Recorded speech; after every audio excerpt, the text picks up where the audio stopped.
chemicals asked to go out. She was a fighter. Warning, oxygen levels low. But she died a hero to the silo. I have two Oscar winners here. I'm so thrilled to talk to Tim Robbins and Common. They are the stars, the villains of Silo. So season 2 is upon us. Tim Robbins, I'll let you do the honors. Tell us where we're at. What you call me a villain for? Yeah, come on, Trevor. Sorry about that. If we're going with Rebecca Ferguson's character, we got to say it. All right, whatever. You want to look at it that way, you go ahead. Yeah. No, it's been such a joy doing this show. It's the writing's fantastic. The team they've assembled are great. The actors are fantastic. It's been a joy. It's a cautionary tale. It's you can recognize something that a certain societal existence that we recently went through, having to do with isolation and control of information. And you could see it metaphorically like that, or you could see it as a mystery that is constantly revealing and peeling away layers of what is true and what is not true.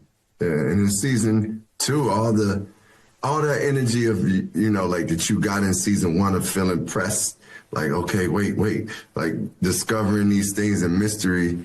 Now, like, that energy is heightened. It's just like from the beginning, you feel that pressure. And it really doesn't let up to me throughout the whole season. And you're just discovering more things. And I mean, it sounds cliche, but the stakes are high. Like, it's really From the start. Chicken clock. What's so exciting about a second season is just first season, you're kind of introducing everyone the characters, but second season, the stakes are higher than ever. You're going all in. Common, what's it like to be part of this ensemble show that is just so fantastic?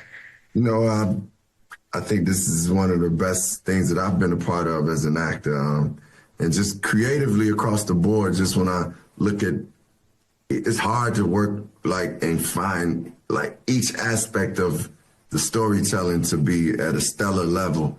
And as Tim just mentioned, from the writing to, obviously our showrunner, Graham Yost, to the set design and costume and hair and makeup to everywhere I look, our camera department, actors, it's like I feel like I'm being elevated just by working amongst greats and people that are passionate about what they're doing and people that's bringing good energy to what we're doing. It's, at a certain point in life, you kind of want to, you don't always have that control, but it's great when you get to a place and you work and you loving the work you're doing, but you're also working with people that you feel good around overall, Work is just as fantastic. I can tell you that as a viewer. And Tim, this show, it kind of gives me a flashback to something we know you very well from, the isolation part of it. We obviously knew you from Shawshank Redemption, and this is obviously, we're coming up on the 30th anniversary, but we're talking about the isolation in Silo and how these people are kind of held.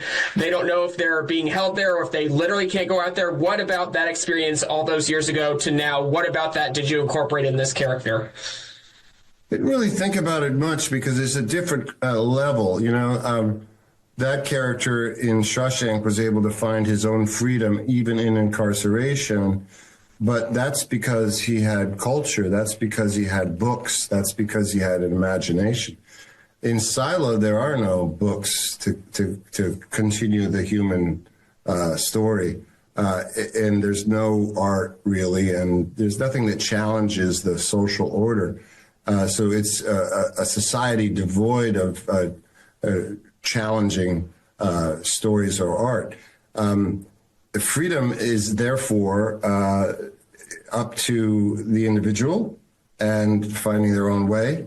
And part of my job is to make sure that whatever that impulse is met with resistance.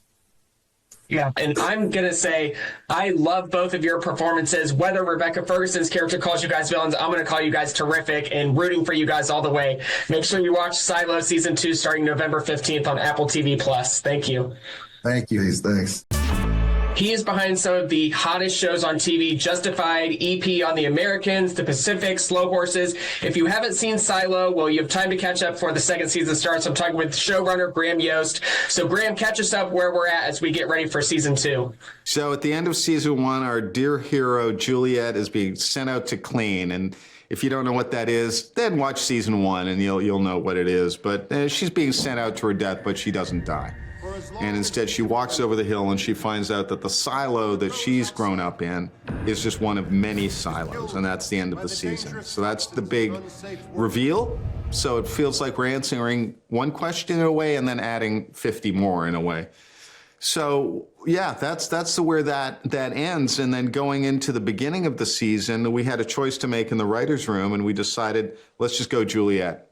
Let's just follow her story and just stay with her for an episode. And I was the greedy bum who, took that episode because it was fun. It's fun to write an episode that doesn't have a lot of dialogue in it. It's just Juliette, trying to survive. She hears a ticking sound across a blown out bridge. How can she get in to see if that's a person there? And things like that. There's just fun stuff to write when you know you're writing for Rebecca Ferguson. And you know that it's going to look cool because Michael Dinner is directing it. And he and I worked together all those years on Justified. So that was fun duty. And then we knew that the second episode would be all about what's happened back in her own side, her old silo, Silo 18, and the beginnings of a rebellion. And Fred Golan wrote that. Fred and I have been working together since Boomtown back in 2002. So, and all of Justified. So, and Michael directed that as well. So it was, there was just this sense of it's a good way to get the season started. Production design on this show is like next to none. It's out of this world. It's kind of a futuristic show, but it is just beautifully done. What is that like to see your vision come to life in this way? Oh, it's amazing when you take people on a tour of the stages, which, by the way, were until December of 2020 were refrigeration warehouses. Premium on studio space around London. But you take them on a certain way, so you end up going into what we call A stage, and that's where the stairs are built. And it's fun. You just, you see the reaction of people because it's a big space. It's a big space, and it's pretty cool. It's just production designer first season, Gavin Bouquet, second season, Nicole Northridge. And it was fun to get a different perspective, frankly. Gavin did an amazing job. He built the world. But now, to design something that is a different silo, it was sort of helpful to get a different take on it. And so Nicole came up with all the changes to the basic silo structure that would be Silo 17, where Juliette spends basically the whole season. And it was fun to expand the world in that way. Very good to hear. And you have just an incredible ensemble cast for your show. Obviously, Rebecca Ferguson, you mentioned. We have Oscar winners Tim Robbins, Common. First season, we saw Rashida Jones and David Oyelowo. We get Stephen Zahn this season. Just what incredible group of people. Yeah, and it is an incredible group of people. And getting Zahn to join the cast, he's someone I've wanted to work with for a long time. He reminds me that we both worked on From the Earth to the Moon, but he played an astronaut who perished early on, Elliot C. He's just amazing. And he and Rebecca just hit it off. And they spent their whole season together, essentially. She did a bunch of stuff in the first episode alone, but from then on, it was, a lot of it was solo focused. And he became, and we've realized this in the room, he became the mystery of the season. What's his story? Because he says it's one thing, but feels like there's some things that don't add up, and he's just an amazing performer. And to hear him, like he's around today doing press and this, he can get into his solo voice, and it's like it's a whole different voice. It was something he came up with, and it just I find it incredibly endearing, and really it's just great work. It's great work on your behalf as well. I love Silo. Everyone needs to watch season 1 before they start season 2, starting November 15th on Apple TV+. Thank you so much. Thank you, man. 2 more of the stars of Silo season 2. They were in season 1. I'm so excited to talk to Harriet Walter, Clare Perkins. So Harriet, tell us more about your character in Silo. Well, as you probably saw at the end of season 1, my character Walker breaks through a sort of 20-year-long or 25-year-long, we don't know quite how long, sort of agoraphobia, really, fear of going outside of her door. And it's a very real sort of psychological imposition that's held her in for, in her own prison. And she breaks out at the end of season 1 because of her motivation is to save Juliette. And it forces her to re-meet her lover of several years ago, Carla. And so then from there on, do we know whether she's going to pop back into her little prison cell, or is she going to open up and join the world? And in season 2, she joins the world in a very big way. And she and Carla kind of start to tentatively bond again, sort of slightly camouflaged by their belonging to this movement, this revolutionary movement. Your character, Carla, tell us more about her backstory.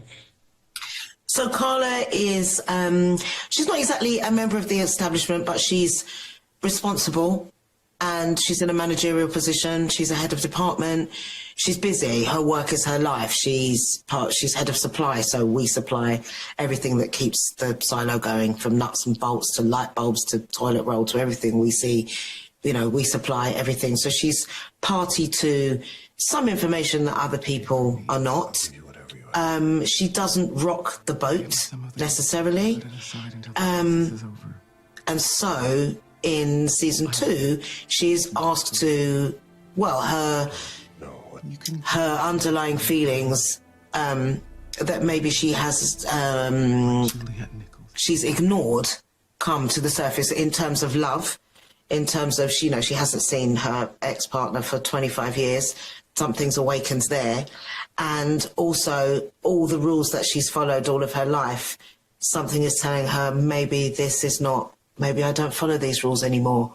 Maybe I rock the boat. Maybe I, go out on a limb. So it's kind of, it's brave, but I don't think she feels like she's being brave. I feel like she just feels like she's being compelled to do what's right, even though previously that wouldn't have been what she thought was right.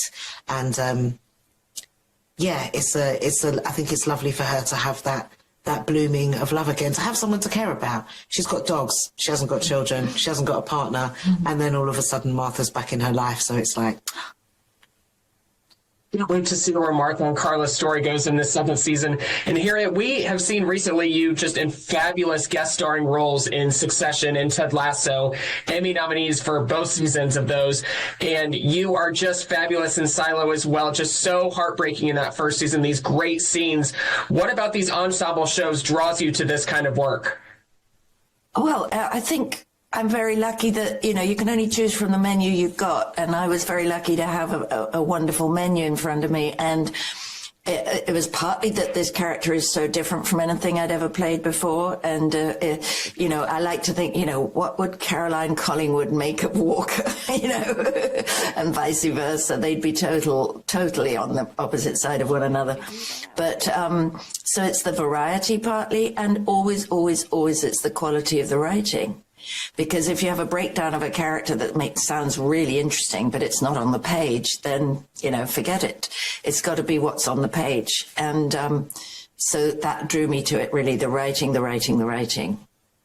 It's all about the writing. It's all about Silo this fall on Apple TV+. Thank you both so much. Thank you. Thank you. I'm talking with 2 of the stars of Silo Season 2, Shane McCrae, Remmie Milner. They are getting an expanded storyline as it comes with the 2nd season. So, Shane, tell us more about your character and where his story's going in this 2nd season. Well, Knox, we left off with Knox having just turned in Juliette in a sort of a in a very heartbreaking decision for him. And so we're going to see the ramifications of that, seeing Juliette walk over the hill, and what it means for Knox to be a leader in the Down Deep, and what he thinks it means, and then where the season goes and what he learns about being a leader. Yeah, and what about you, Remmie, for your character? Well, Shirley's just seen her best friend walk over the hill. No one's ever done that before. So not only have I lost her, I'm also thinking, how's that happened? So Shirley just fully dives into trying to suss that situation out, and she doesn't skip a beat, basically. All guns blazing. The main characters are very close with the lead character played by Rebecca Ferguson. Remmie, what's it like working with her? We know her from The Greatest Showman, Dune. Her stardom is just blowing up these days. Yeah. Oh, yeah. And she's absolutely brilliant to work with, you know, and the way she... the energy she brings and the way she conducts herself, and she's so about the work, and she loves pulling the script apart and delving into the characters, not just her own but everyone's, and that energy just filters down throughout the whole of the cast, and everyone loves diving into it. Great to hear with her. And Shane, this is your second time working with showrunner Graham Yost, previously working with him on Sneaky Pete. What's it like being back with him? Obviously, it has to be good to bring back for another TV series. If I could do Graham Yost shows for the rest of my career, I would be happy. It's like family, and it's been thrilling. It's been thrilling. I can't wait to see season 2. I'm excited for everyone else to see it. Make sure you watch Silo season 2 starting Friday, November 15th on Apple TV+. Thank you both so much. Thank you so much.